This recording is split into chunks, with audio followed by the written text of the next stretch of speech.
Hello students, কাইলৈ আমাৰ আছে MIL অৰ্থাৎ কাৰো আসামিজ কাৰো বেংগলী কাৰো হিন্দী আৰু লগতে আছে অল্টাৰনেটিভ ইংলিশ। এতিয়া এই এক্সামত আমি কিছুমান গুৰুত্ব দিব লাগিব, কিছুমান বিষয় আমি গুৰুত্ব দিব লাগিব যোনখিনি আমি ইংলিশত দিয়া নাছিলো। এতিয়া চোৱা বহুতৰ টাইম মেনেজমেন্টৰ প্ৰবলেম এটা আহিছিল। ইংলিশ এক্সামত বহুতৰ টাইম মেনেজমেন্টৰ প্ৰবলেম এটা আহিছিল। গতিকে টাইম মেনেজমেন্ট হ'বলে তোমালোকৰ চোৱা এতিয়া হেতু ফৰ্মুলা নাই আগৰ আমি যিমান লিখিম সিমান মাৰ্কস পাম তেনেকুৱা নহয়। ফৰ্মুলাটো এতিয়া বেলেগ। এটা কনসেপচুৱেল তুমি যিমানখিনি কম শব্দত তোমাৰ আনসাৰটো লিখিব পাৰিবা তাতো কিন্তু তোমালোকে ফুল মাৰ্কস পাবা। কোনোবা হয়তো 1.5 পেজ লিখি আহিছে 5 মাৰ্কস পাইছে, কোনোবা হয়তো 2 পেজ লিখিও 5 মাৰ্কস পাইছে, বা কোনোবা হয়তো 1 পেজ লিখিও 5 মাৰ্কস পাইছে। বস্তুটো কি হতে আহে কনসেপ্টত আহে। তোমালোকে কনসেপ্টৰ ভিতৰত এগাল মান লিখি লাভ নাই। এতিয়া যেহেতু অলকিটো লং কোৱেশ্চন আহে, আমাৰ আসামিতো লং কোৱেশ্চন আহে, গতিকে সেই লং কোৱেশ্চন কি ক্ষেত্ৰত তোমালোকে এগাল মান লিখি থৈ নাহিবা। যোনখিনি কোৱেশ্চন পঢ়িবা, কোৱেশ্চন পঢ়ি যোনখিনি কথা সুধিছে সেইখিনিয়ে লিখিবা। বেছি লিখি বহলাই লাভ নাই। তাৰ পাছত কি হয় বহুতৰ টাইম মেনেজমেন্ট নোহোৱা হয়। তাৰ পাছত বহুতো কোৱেশ্চন তেওঁলোকে জানা এৰি থৈ আহিবলগীয়া হয়। গতিকে তোমালোকে কি কৰিবা বেছি নবহলাবা।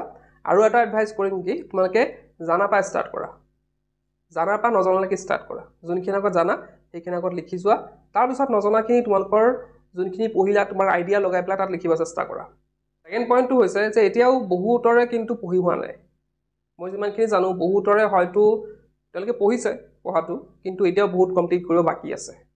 এনে ক্ষেত্ৰত মই এটা এডভাইস কৰিম কি তোমালোকে কিতাপখনৰ তেনেকৈ কোৱেশ্চন পঢ়ি থাকাতকে কিতাপখনৰ এটা কোৱেশ্চন পঢ়ি থাকাতকে যোনখিনি চেপ্টাৰ কমপ্লিট কৰিব পৰা নাই, যোনখিনি অলৰেডি হ'লটো হ'লে, কিন্তু যোনবিলাক এতিয়ালৈকে কমপ্লিট হোৱা নাই তোমালোকে কি কৰা সেইখিনি কিতাপৰ চেপ্টাৰটো সামাৰি বুজি লোৱা। কাৰণ সামাৰিতে গোটেইখিনি কোৱেশ্চন আনসাৰ থাকে। সামাৰি জানিলে তোমালোকে যিকোনো কোৱেশ্চন কৰিব পাৰিবা, কোৱেশ্চন লিখিব পাৰিবা। গতিকে সামাৰি পঢ়িবলৈ ট্ৰাই কৰা। আৰু 1 মাৰ্কসৰ যেহেতু ইনসাইড আহে, গতিকে 1 মাৰ্কসৰ কোৱেশ্চন আনসাৰখিনি এবাৰ পঢ়ি ল'ব পাৰা। কিন্তু লং কোৱেশ্চন আনসাৰ কৰোঁতে তোমালোকে এটা এটাকে পঢ়িবলৈ লাভ নাই। এতিয়া সময় নাই। যিমানখিনি সময় আছে কিতাপৰ সামাৰি পঢ়া আৰু সামাৰি পাই যি কোৱেশ্চন নাহক কিয় সামাৰি পৰা আহিব আৰু তোমালোকে সামাৰি পৰা লিখিব পাৰিবা। নেক্সট পইণ্টটো হৈছে যে কেতিয়াবা এনেকুৱা কোৱেশ্চন থাকিব পাৰে যোনবিলাক কোৱেশ্চন আনসাৰ তোমালোকে নাজানা। তোমালোকে কি কৰিবা ৰিলেটেবল কোৱেশ্চনটো পঢ়ি চাবা, আৰু কোৱেশ্চনটো পঢ়ি চোৱাৰ পিছত তোমালোকে চাবা যে এইটো ক'ৰবাত ৰিলেট কৰিব পাৰি নেকি, কোনোবা আনসাৰ যোনটো তোমালোকে পঢ়িছা সেইটোৰ লগত কিবা প্ৰকাৰ ৰিলেট হৈছে নেকি কোৱেশ্চনটো।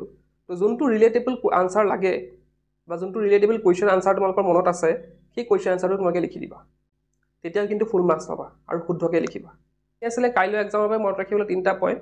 আশা কৰিছোঁ এই 3টা মনত ৰাখি এই 3টা পইণ্ট মনত ৰাখি তোমালোকে এক্সাম দিলে তোমালোকে এক্সাম ভাল হ'ব আৰু এটা ভাল ফলাফল কৰিব পাৰিবা। আজি ভিডিঅ'টো শেষ কৰিলোঁ। কিপ ৱাচিং।